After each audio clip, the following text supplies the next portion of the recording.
Okay,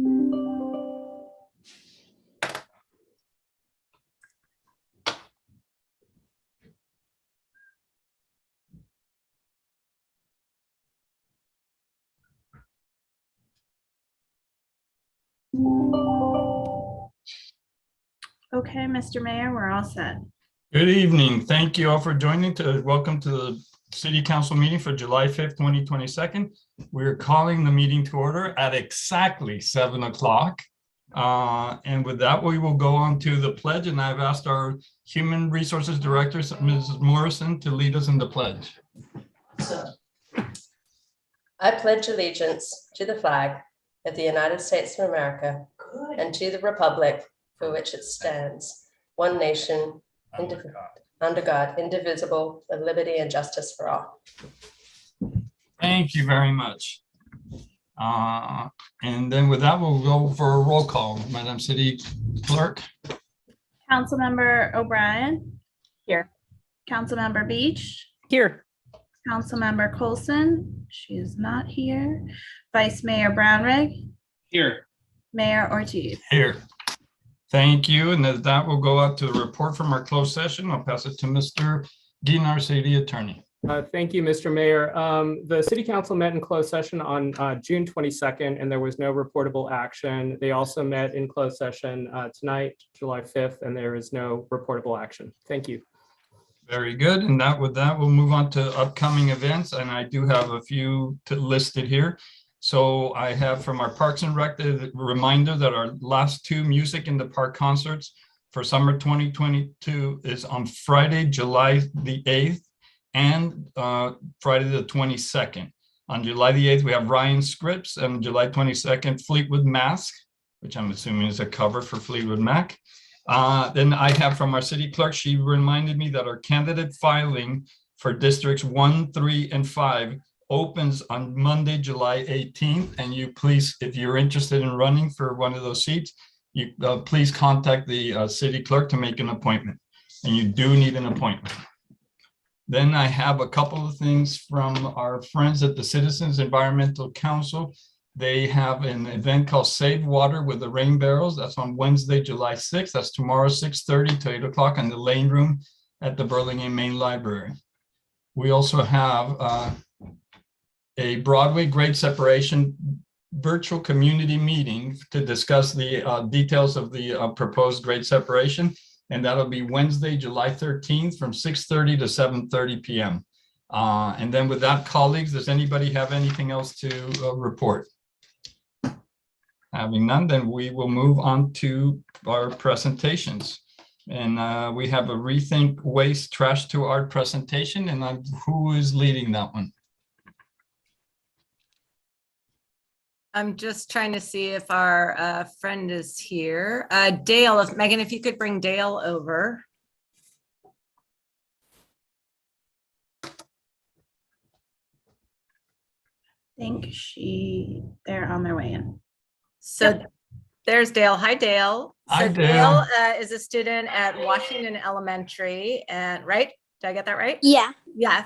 And she was one of the winners of the Rethink Waste Trash to Art contest. And maybe you could tell us a little bit about your winning art piece. This Oh, So- It's the top one, Megan. Yeah. that is really cool. So I saw a straw that was like a broken straw. And when I saw it, I realized it looked kind of like a tree. And then I realized that we had a bunch of like water cans. And then I'm like, I can make something with this. That's wonderful. That's a great piece of artwork, and congratulations on winning. That's excellent. Thank you. Colleagues, anybody want to say some words? Okay, well, thank you. Great. Thank you for showing up tonight. We really appreciate you being here, and congratulations again. Thank you. All right, bye-bye. And with that, we'll move on to public comment. This is a reminder, this is for items that are not on the agenda. This is for members of the public wishing to give comments to the council or and again, items that are not on the agenda. If you have a comment on an item that's on the agenda, then just please wait till that item comes up. I'll pass it on to you, Megan, or You got it. I don't have any emails and I don't see any hands up, so I think we're good to go. very good. So with that, then we will move on to the consent calendar. Colleagues, anybody wish to pull any of the items on the consent calendar? Vice Mayor Brownrigg. Thank you, Mr. Mayor. I'd like to briefly pull item 8G and 8I. G and I. Okay, colleagues, anybody else?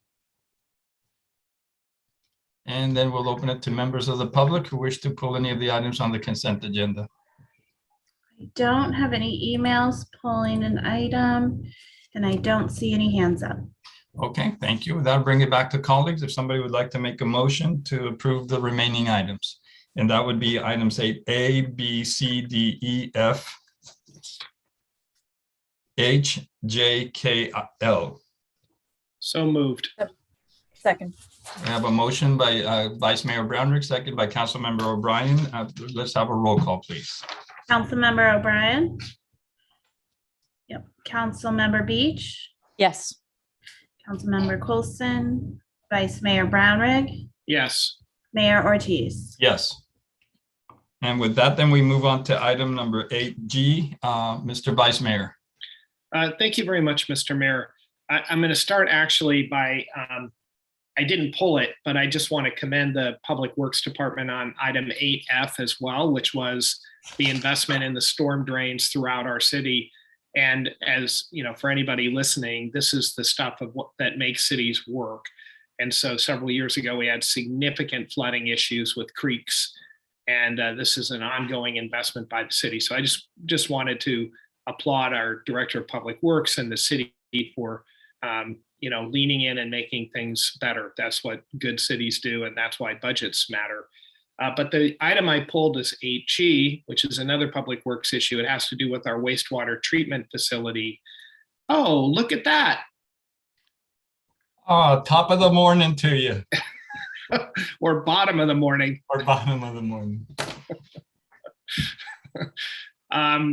Welcome. Anyway, with respect to the wastewater plant, I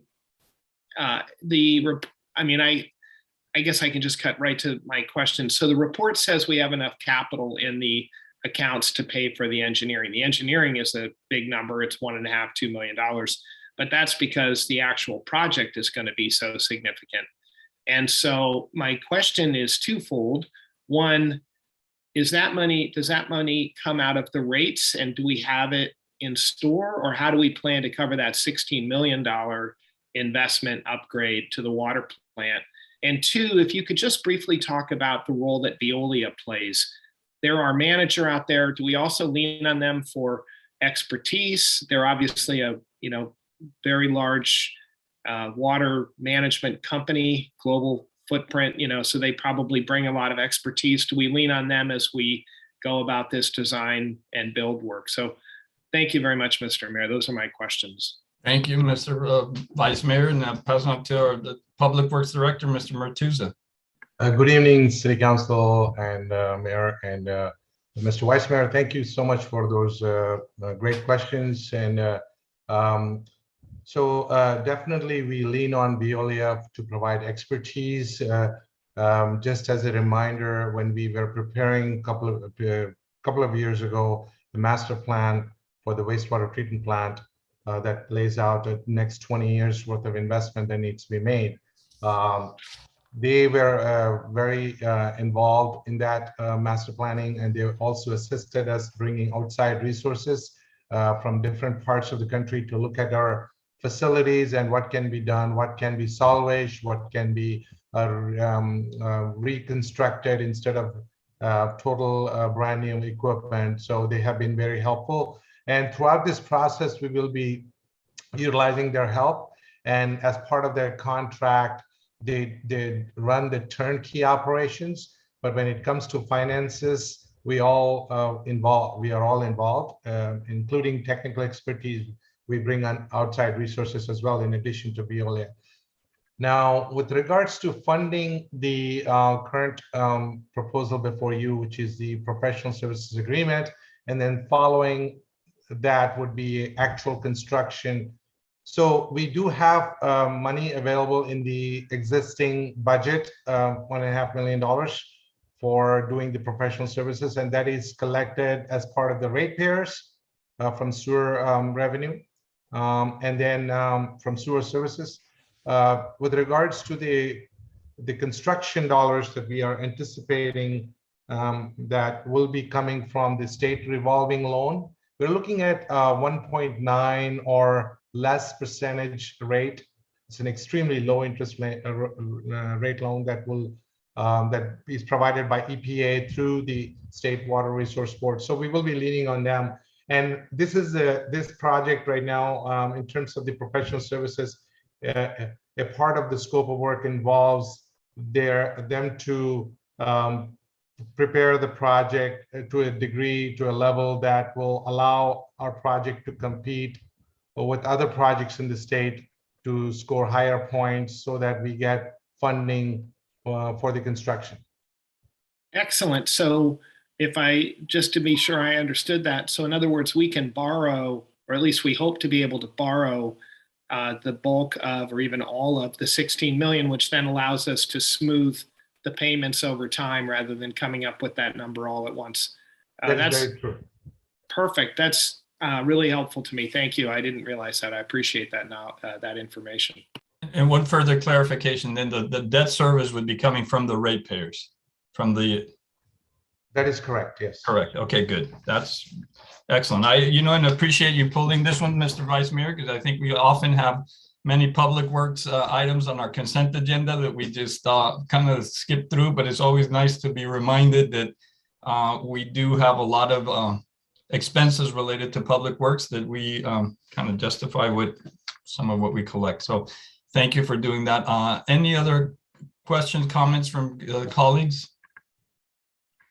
And if not, then let's open it to members of the public for any questions or comments on this item. I have no emails and I don't see any hands up, so we're good to go. Okay, back to my colleagues. If somebody would like to make a motion to approve item number 8G. So move, Mr. Mayor, item 8G. I have a motion from Councilmember Beach. Did I get a second? Happy to second that. And a second by Vice Mayor Brownrigg. So with that, roll call, please. Councilmember O'Brien, Yes. Councilmember Beach, Yes. Councilmember Colston, Yes. Vice Mayor Brownrigg, Yes. Mayor Ortiz. Yes. Thank you. And then with that, we'll move on to item 8I, which is the adoption of the resolution to continue conducting city council and commission meetings remotely. Do we need a presentation or can we just ask a question? I'm happy to just ask a question, Mr. Mayor. Very good. Let's do that. So because this item is on the agenda, I just wanted to use it as a time to check in with our city clerk, our amazing city clerk, to see where we are in developing the hybrid solution for whenever we do come back into service. So that was a question. And then I have a comment at that, Mr. Mayor. Thank you. So we are scheduled. There's been a lot of delays because of microchips and every other city and school district preparing to also do the same thing. But we are scheduled to have the installation of our hybrid technology while the council is on break this summer. So it should be installed by middle of August, and then there will be some testing that we need to do to make sure that everyone feels comfortable using the equipment. Good. Thank you, Madam City Clerk. I think that's valuable information. And Vice Mayor, you said you had another question. It's more by way of a comment. We're obviously, as we know, though maybe not everyone in the public, we're off. We take the next two meetings off. So the 2nd July and 1st August. I am becoming increasingly uncomfortable about being remote when so much is happening in person. And I don't particularly want our city to be the last ones to return in person, provided we have good hybrid technology solutions, because I really do think this format has been extremely good for people to check in, and I think the city clerk would say so, that attendance overall has been better with Zoom. And so we definitely want to hold on to the best, but there's just a part of me that wonders, whether we want to be the last city back sort of thing. So that's by way of a comment. Okay, my comment is going to be, I'm going to disagree with you here, Mr. Vice Mayor. And I believe right now we're going through a really, there's a lot of COVID going around. We've had it at work, and I've seen it with family members. So I don't know that I'm really eager to change, but Madam City Manager, you have your hand raised. Thank you, Mayor Ortiz. I just wanted to let the council know we are in a COVID outbreak at City Hall. So if we have 3 or more cases within a 14-day period, we go into an outbreak, and that means everyone has to wear a mask, no exceptions for staff. We had our most recent case on Friday. So it just the 14-day period keeps resetting because we keep having more cases. And we actually have more than 3 cases in City Hall. I think the PD is still in an outbreak. I think the library is still in an outbreak situation. Rec's been through it, parks have been through it, courtyard's been through it. I think the PD might be on round 3 of COVID outbreaks. So we are just in this place right now where the infection rate is just going crazy. And perhaps by the time we come back in August, things will be better, but it's not showing a whole lot of signs of abating right now. If we did come back, we'd all be wearing our masks, which I think is a little bit difficult to hear people and understand what they're saying. You can't watch their lips. If you're having trouble kind of making it out, you can't lip read at all. So I would just urge us, and, in keeping with what the mayor said, to be very cautious right now, particularly because we can't social distance you and we can't social distance the staff. We can ask the people in the audience, if there's not very many, to sit apart from each other, but we can't do that with any of the folks who have to be up on the dais. So, I hope that we can continue being remote until there's some breakthrough, which is hopefully will come soon. We've been at this more than 2 years, but, every time that it seems like we're turning a corner, then some new variant arises. And, and that's what we're seeing. City Hall is now in our 2nd round of outbreaks, and I don't see it changing. We probably will come out for a week or 2 and then go right back into it. Thank you. Thank you for that. Colleagues, anybody else want to weigh in? Okay, so with that, then we will open it for members of the public. Mr. Mayor, the city clerk has her hand up. I just noticed that. Thank you. Madam City Clerk. I would say I think, the Zoom meetings, and then once we do eventually go back to hybrid meetings, most of our attendance will be via Zoom just because of people's schedule. I think my one concern is for our more senior community. So I placed a call today with our local news to see if we can get these Zoom meetings rebroadcasted onto local news so that they at least have that option if they don't feel comfortable with technology. Sorry, there's an ambulance going by my apartment building. I'm okay. But so that we can at least have them be able to watch the meeting live via their television, because that it would be my one concern, is keeping our senior community involved in these meetings. Thank you. Okay, with that then, with any other comments, colleagues? No, so let's go with members of the public. See if there's any comments from members of the public. Oh, that's me again. There is no one with their hand up, and I don't have any email on this. Very good. So back to colleagues. Any final comments, or would somebody like to make a motion to approve item number 8I? I'd like to make a motion to approve item 8I. I can second it. We have a motion by Councilmember O'Brien and a second by Councilmember Colson. We can have a roll call, please. Councilmember O'Brien, Yes. Councilmember Beach, Yes. Councilmember Colson, Yes. Vice Mayor Brownrigg, Yes. Mayor Ortiz. Yes. Thank you. Okay, and then we're moving on to item number 10A, which is adoption of an ordinance to place a revenue measure on the November 2022 ballot. So I will pass it on to, I believe this is my city manager. You are correct. Thank you, Mayor Ortiz. Good evening, members of the council. we're here to do the final task for the city council in terms of placing our revenue measure on the ballot. We've been at this for quite some time, going back to 2021. At your last meeting, you introduced the ordinance. Because we had a split vote on the introduction of the ordinance, we are not placing this on the consent calendar. We place it on as a staff report. So the item, you actually have two actions we'd like you to take if you are amenable. One is to, by motion, adopt the ordinance that's in your packet, and then do all the directing of the clerk to publish a summary of the ordinance. And then you have to adopt a resolution, and the resolution orders and calls the general and municipal election to be held November 8th and submitting to the voters a local revenue tax measure. So I'll just give a little bit of background for those who haven't been following this as closely. Like all cities, we are facing economic challenges, and we talk about that all the time. We've done okay, but not great. And at the same time, we have a business license tax that's pretty outdated. It was last increased in the 1990s, and it is $100 flat rate for every business. So the small mom and pop store, dry cleaner, et cetera, pays $100. Meta and Apple and the auto dealers pay $100. So we were looking at ways to modernize the business license tax and inject a little bit more fairness into the tax measure, into the tax ordinance. So you had all these discussions. We looked at different ways of doing it. On June 20th, you introduced by a vote of 4-1 a measure to place the, an ordinance to place the measure on the ballot.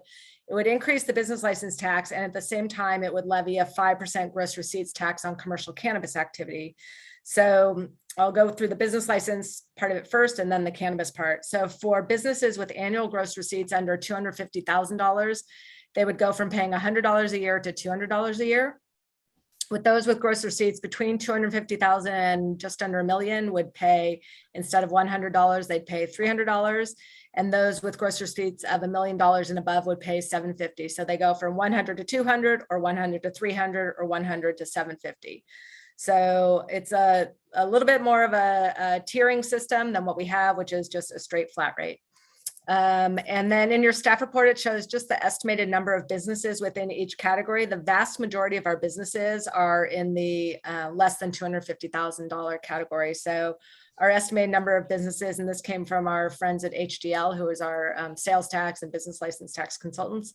Estimated number of businesses for the smallest category is 3,712. Our medium category is the next largest at 1,769. And then large businesses, 355. Those are estimates. Everything will change. You know, businesses grow and shrink, and some go out of business and some come in. And so those numbers will fluctuate, but that's, a pretty good representation of what we'll see. And the chart also shows if the council places this on the ballot and the voters vote for it in November, it shows about the estimated revenue. So the estimated revenue is just under $1.5 million from this tax structure. Separately, the council, once upon a time, approved allowing commercial cannabis operations, but only non-storefront. So it's non-storefront delivery. We can have up to 4 establishments over on the Bayside. So not in neighborhoods, not on Burlingame Avenue, not on Broadway. People really won't see it. There's not going to be signage. It's really going to be pretty hard to know that that's actually happening, but it is going to happen. We have one business that's received all of its permits to open, and so they're just doing whatever they need to do to get themselves in place and open. And another business is working on it, but hasn't received permits yet. So those businesses, one of those businesses estimated when the council was discussing allowing this type of activity a couple of years ago, estimated about $1 million in revenue with a 5% gross receipts tax. So we're looking at 1.5 million from the business license, and then another $1 million approximately from the cannabis tax, if it all goes through. We have in your staff report a new ballot question. It does include the magic words last increased in 1993 per the vice mayor's request. We talk about non-storefront marijuana. I think that was Councilmember O'Brien's request. We took out the cannabis parentheses marijuana, just put it marijuana to not confuse people. Did another couple of tweaks here and there. put some slashes instead of and, so we could squeeze out enough words to get us to the 75 word limit. We just did it with the assistance of our consultants to help us get to a ballot measure that meets all the requirements for something that we can put on ballot. There was an interest among some council members about how businesses would deal with reporting this and how we would deal with it. They didn't want a significant clerical burden in reporting gross receipts. So we're not taxing gross receipts for the business license tax, but we do need to know people's gross receipts so we can place them in the small, medium, or large category. The finance director and I met with HDL, and I think actually our city attorney was in that meeting, if I'm correct. And we asked them, how does this work? Lots of other cities use gross receipts tax. How do they do it? So we do have Josh Davis from HDL here if you have any questions beyond what I can tell you. But essentially, businesses simply report their prior year's annual gross receipts on their business license application or their business license renewal form. They sign the form under penalty of perjury. My statements are true. And then we just take them at their word unless we see something that seems really just doesn't make any sense. If you see a business that you know, a type of business that you know generally makes over $1 million and they're reporting 200,000 and they're not a brand new business, that's going to be a red flag. So there'll be, you know, that kind of looking for red flags, but we won't be going out and auditing every business all the time.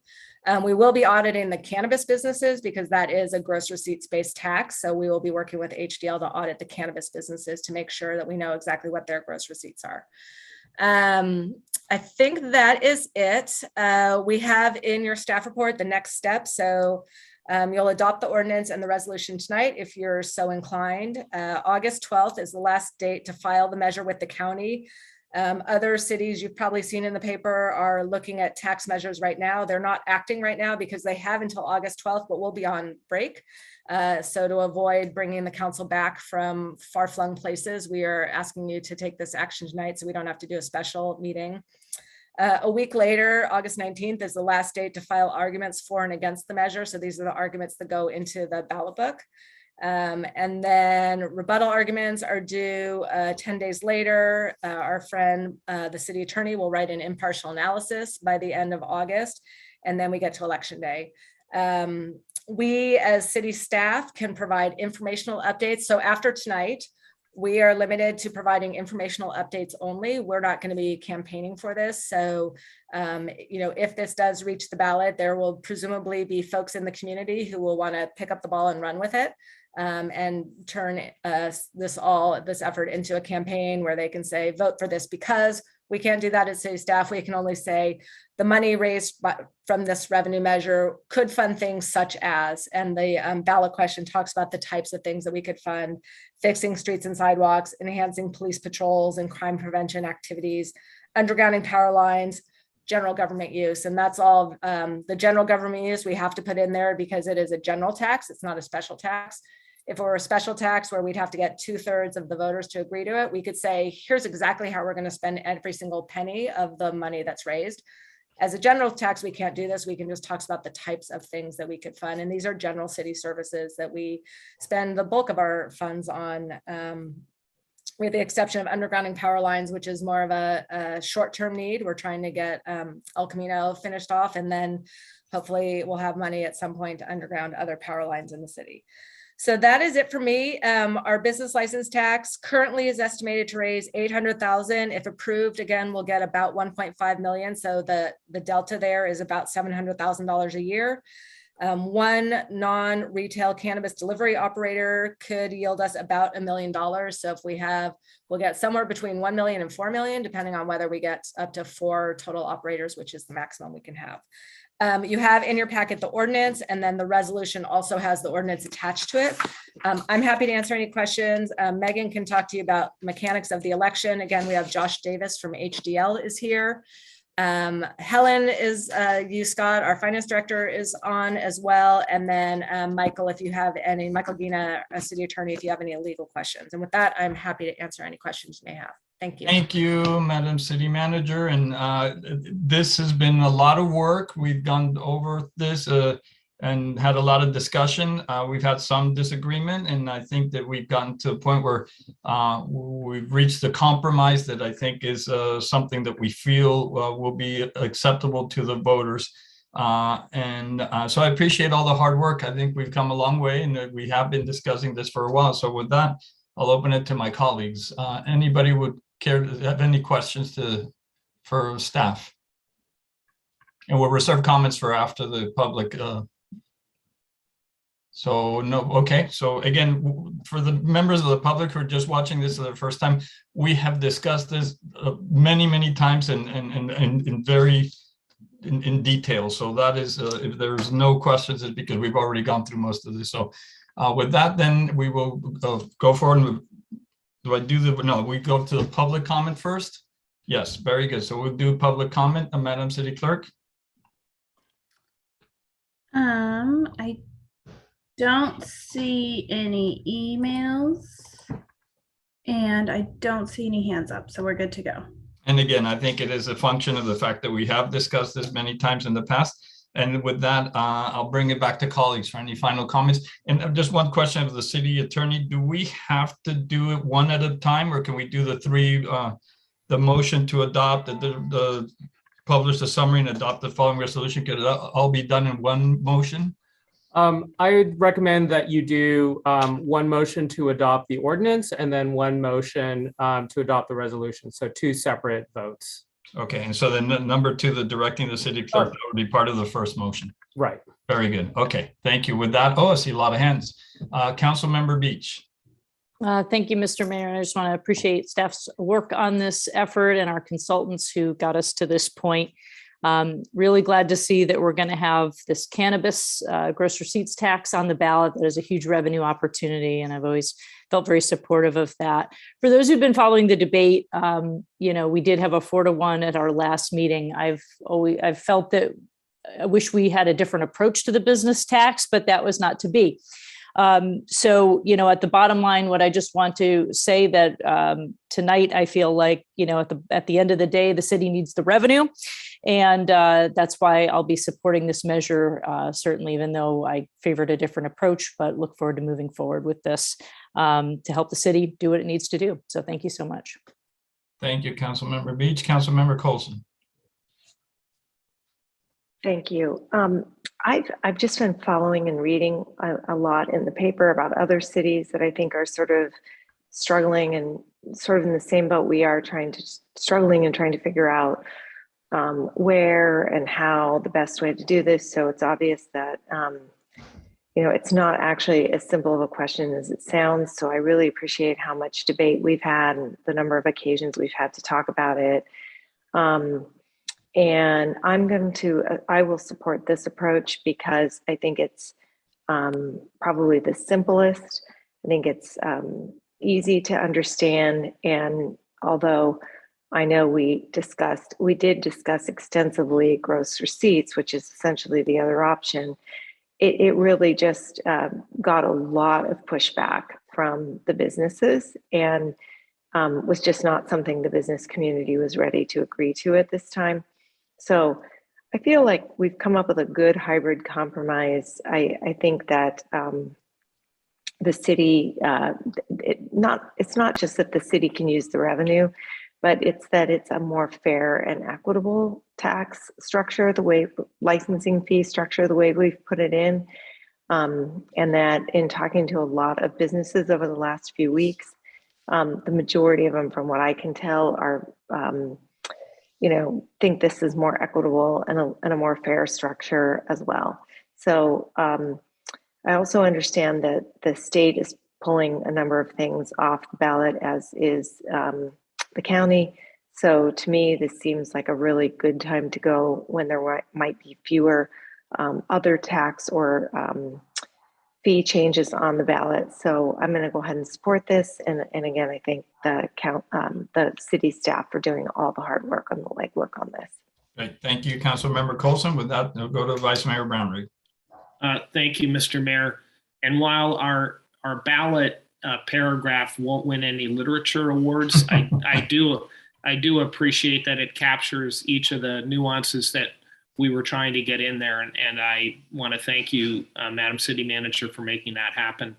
I am not going to sit and ask a bunch of detailed questions about gross receipts reporting, though I appreciate the HDL rep being in the audience, because I think I'm probably more concerned about this than others, and it won't change my support for this bill or this ordinance. That said, I do think, Madam City Manager, that we should produce an FAQ for people about the business license and about gross receipts tax reporting.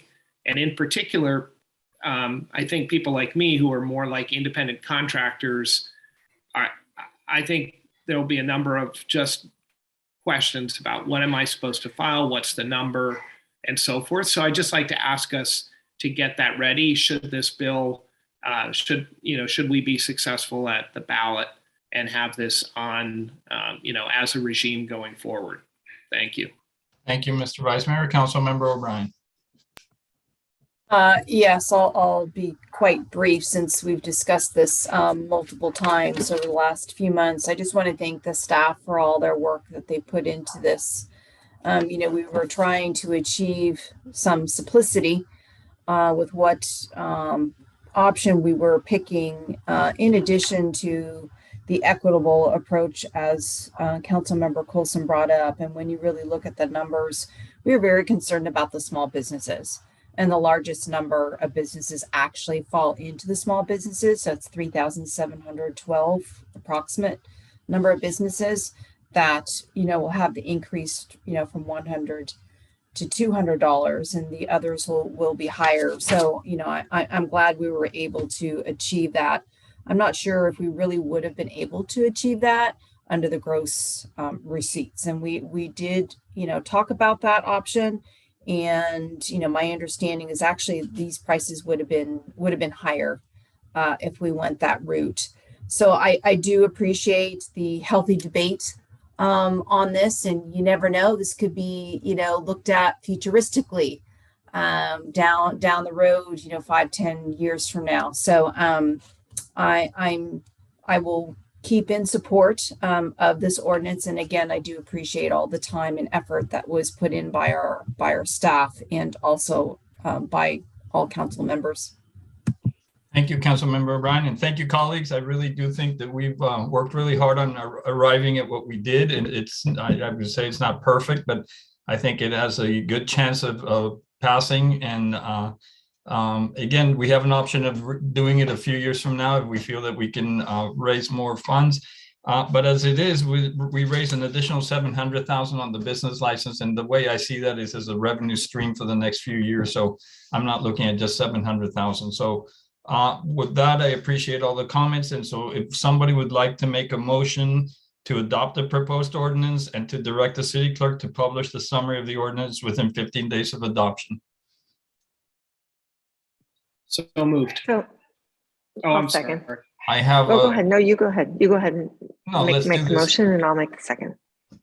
Let's call it a motion by Councilmember Coulson and a second by Vice Mayor Brownrigg. And with that, Madam City Clerk, if we could have a roll call, please.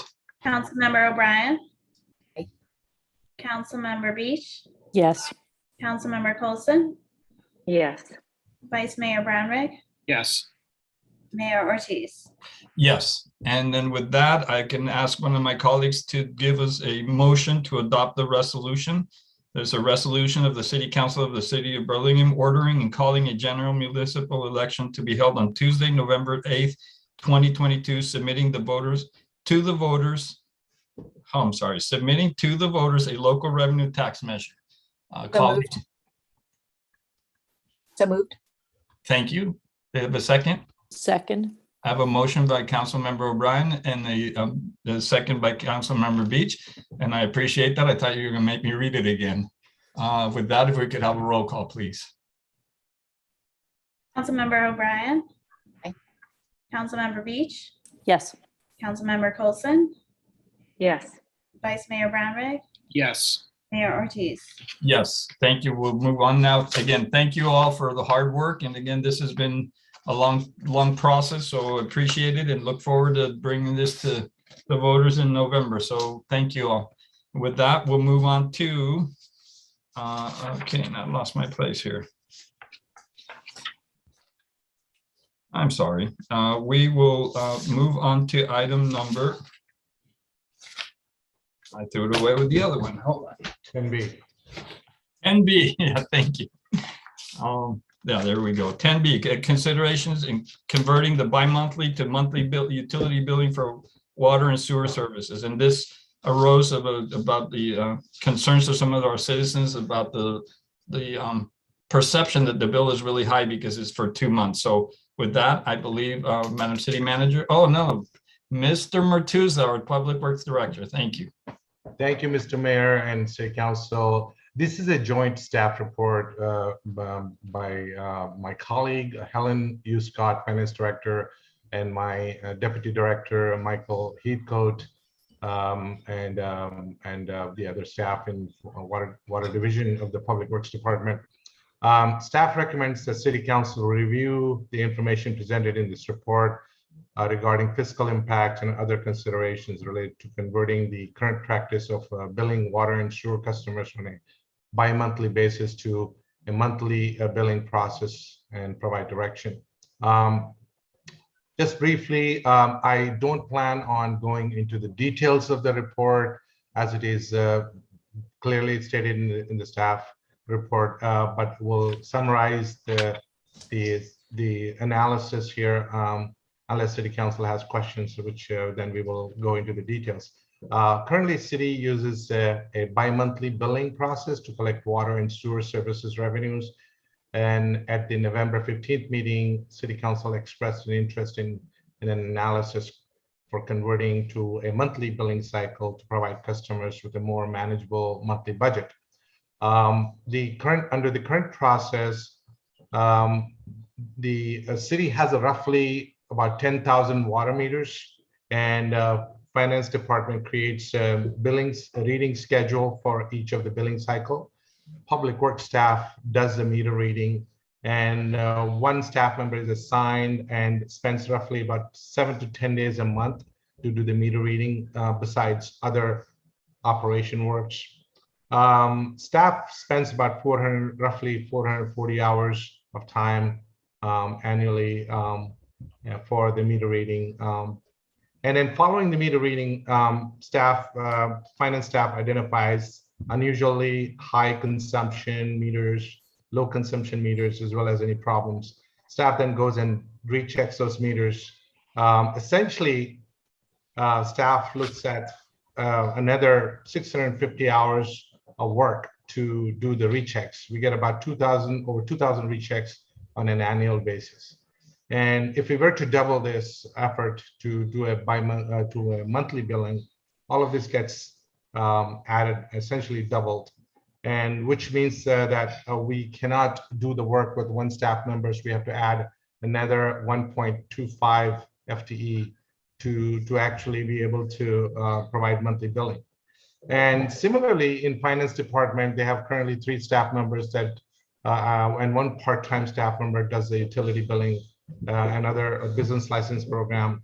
If we were to add do monthly billing, they would have to add about 1.5 FTE to address the increase in the billing in the number of transactions on a monthly basis. And we also have other costs associated with changing the billing system, which we just recently upgraded to the Munis Enterprise Resource Planning. So all in all, the bottom line is that we have to double the ongoing annual cost, and we also have one-time cost to make changes to our system. The ongoing annual cost would be approximately $608,000. This would be additional, and $58,000, over $58,500 for one-time costs. So this would be a significant increase in the costs on the water and sewer ratepayers that would be passed to them, and would affect their bill furthermore. And however, if there's a way to help the customers determine their billing on a monthly basis. They can estimate it based on their past, or they can look at the bill, past few bills and estimate it. And obviously they have opportunity to ask questions when our team members go out there investigating the high bill or the low bill or any unusual reading on the meter. So, but certainly increasing increasing the frequency to a monthly cycle would have a significant increases in cost. Staff is requesting your direction, and then based on that, we'll take next steps. Thank you, Mr. Martuzza. I see a couple of raised hands of colleagues with questions. So was there anybody else presenting, or are we done with the presentation? We're done with the presentation unless we have questions for finance, that Helen will be taking that. And if there are any questions about operations, I'll be taking, or Mike Heathcote will jump in if needed. Very good. Get ready, because I see many hands raised. So here we go. Mr. Vice Mayor. Thank you, Mr. Mayor. And I just want to appreciate the analysis done by staff. I think I was one of the people who asked for this analysis, and I appreciate it.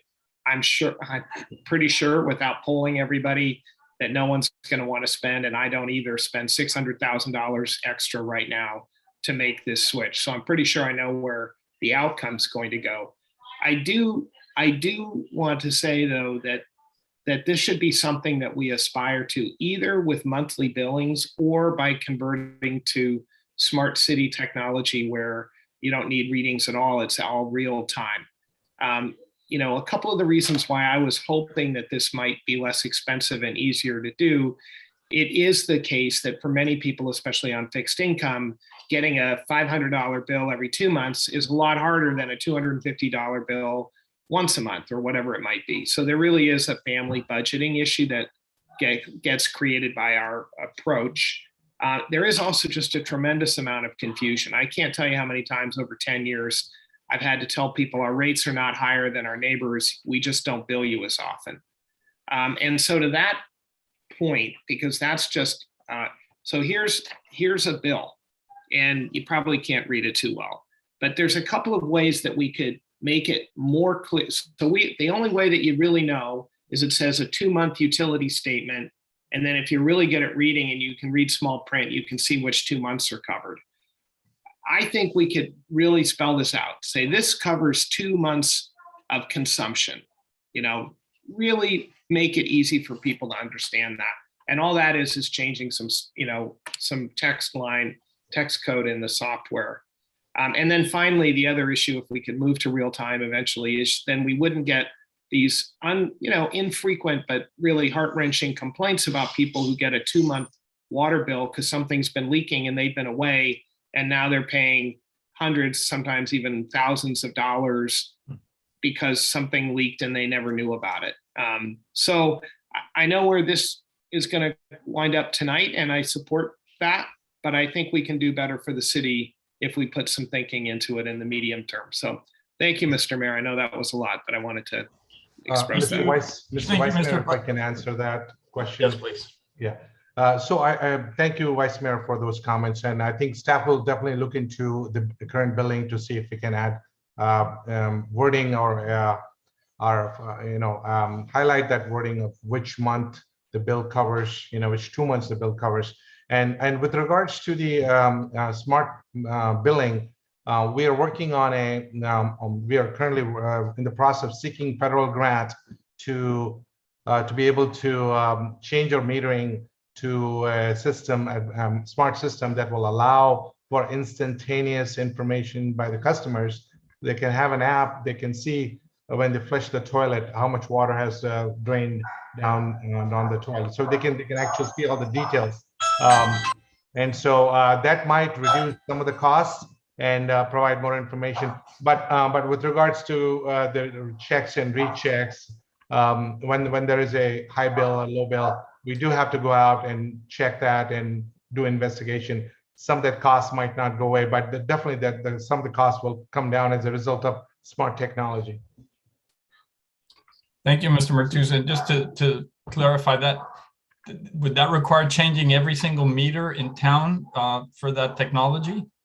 Yes, it will. It does. We have to install hardware and have to have software and signals and all that, a system that will collect the data and then put the data in the cloud, and customers can access that the data on an instantaneous basis. Oh, that would be wonderful. Okay, Councilmember O'Brien. Thank you. Actually, to piggyback on our director's comments, how much would that cost? The technology, since we are applying for the grant, we had to do an estimate and have an outside expert working on this with us right now. But $1.5 million to $2 million upgrade has to be done, and that's why we're seeking federal grant for that. Okay, thank you. And then my other question is, I noticed that, some meters do require manual read to be taken. Do we know how many meters when you look are at the categorized under that? Yeah, so we when you look at the number of meter checks, we have roughly about 2,000 annually rechecks that we do, and that represents roughly about approximately 3% of our meters, which is pretty good. We have roughly 10,000 meters in the city, and doing 2,000 checks annually means we have 120,000 reads every year, and doing 2,000 checks is not a lot. Thank you. And then also to piggyback the vice mayor, I actually looked at my bill again and noticed, if there's a way to increase the font for people to actually see those months, that would be greatly appreciated, and just have it really in bold, the 2-month reading. Because yes, I've been on the council for a long time and still get those same questions in regards to the billing, that there are still many people that don't realize it's a 2-month billing rather than, they assume it's a 1 month. Thank you, Councilmember O'Brien. Councilmember Coulson. Thank you. One of my questions got answered, which is exactly how many meters do we have? And it sounds like approximately 10,000. But Director Matuza, so what we're saying here is, if we were to divide, say, 608 by 10,000, it's roughly $60 per meter per year more, and that cost is not borne by the city, but it's borne by the ratepayer. Is that correct? That is correct. Yeah, so from that standpoint, I think to encumber the vast majority, all of our ratepayers by approximately $60 a year right now just doesn't seem like the most effective use. And I like our focus on getting over to the smart meters, where I think we can really add value. And I appreciate that you're going after that grant. Is there any way that, for people who are having a struggle paying a bill over 2 months, and during COVID, I think we did allow people to defer their billing. Was that not correct? And then we've gone back in, and those people have caught up, or we've had forgiveness, or however, federal funds to take care of that. Is that correct? I would have our finance director answer that question. To be accurate, I am not Thank you. Up to date on that. Yeah, good evening, Mayor, Council member. Yes, I think we did by the governor order, we did postponing collecting people unable to pay until January 1st. And once January 1st hit, then we are send out a bill. I think when people do struggle with financial payment, then we can come up in installment payment plan with them. So we do work with the residents. Okay, great. I think that's really important to know. So, and for the public to know that, we're working with people if there is an issue over time. I really appreciate that as well. So again, I'm gonna agree with probably my first two colleagues. This is a tough thing to implement in the middle of an inflationary situation, especially since it's a pass-through. But I'd love to hear from the rest of the council. Thank you, Councilmember Coulson. Councilmember Beach. Thanks, Mr. Mayor. Two quick comments. fully support the idea of smart meters moving in that direction. Not only, as Councilmember Colson said, will add value to the end user, but repurposing that staff time could be. We have so many things going on in the Public Works Department that are higher uses of staff time. So that's awesome. And just piping in on the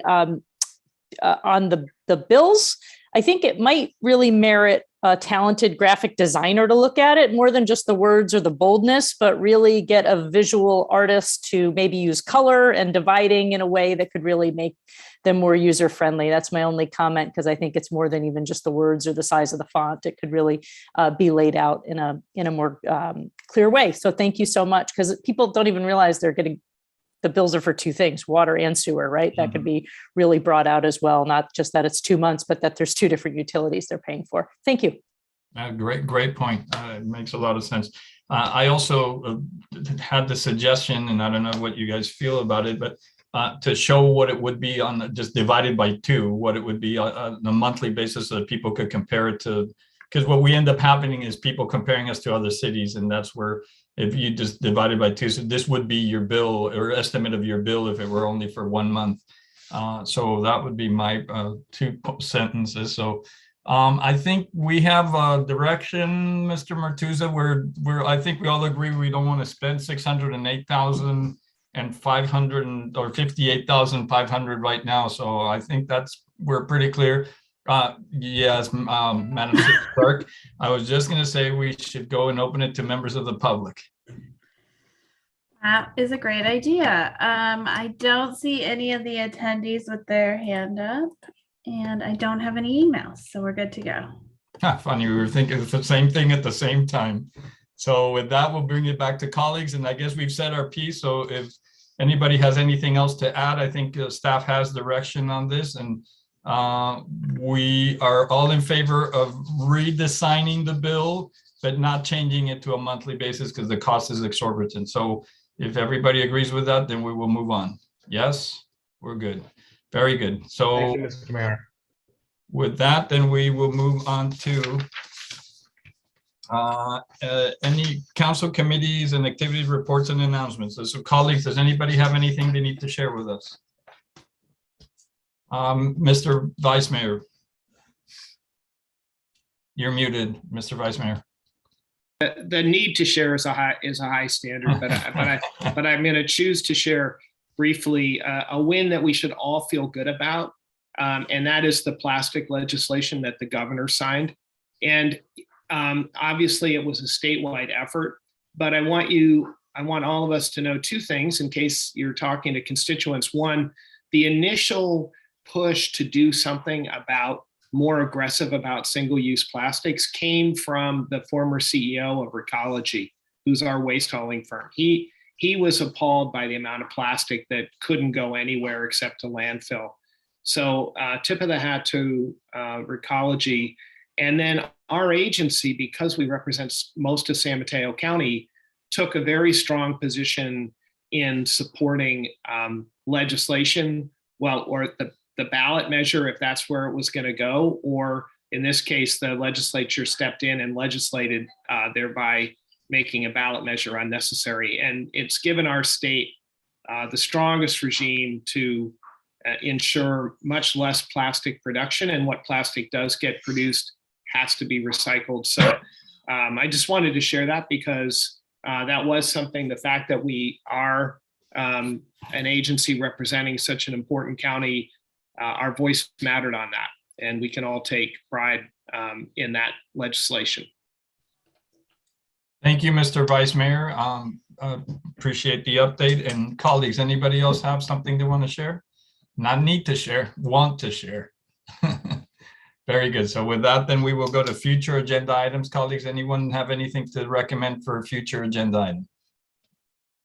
And I see none. And then acknowledgements. We do have agenda packets for the meeting minutes for Planning Commission, Traffic Safety and Parking Commission, Beautification Commission, Parks and Rec Commission, and the Library Board of Trustees. So they're available at www.burlingame.org. And colleagues, does anybody have anybody who they'd like to adjourn in their honor? Councilmember Colson.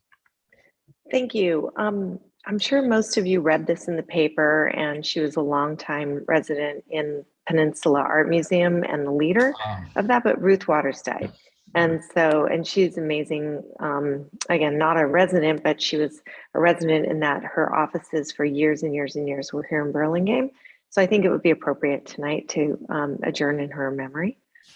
Absolutely agree with you. She was a lovely, lovely person. She's really committed to the museum and a fine artist. So yeah, thank you for that, Councilmember Colson. With that, if we could have a minute of silence to remember Ruth.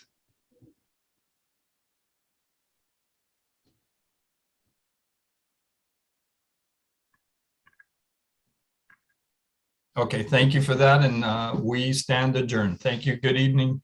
Good night. And happy break to everybody.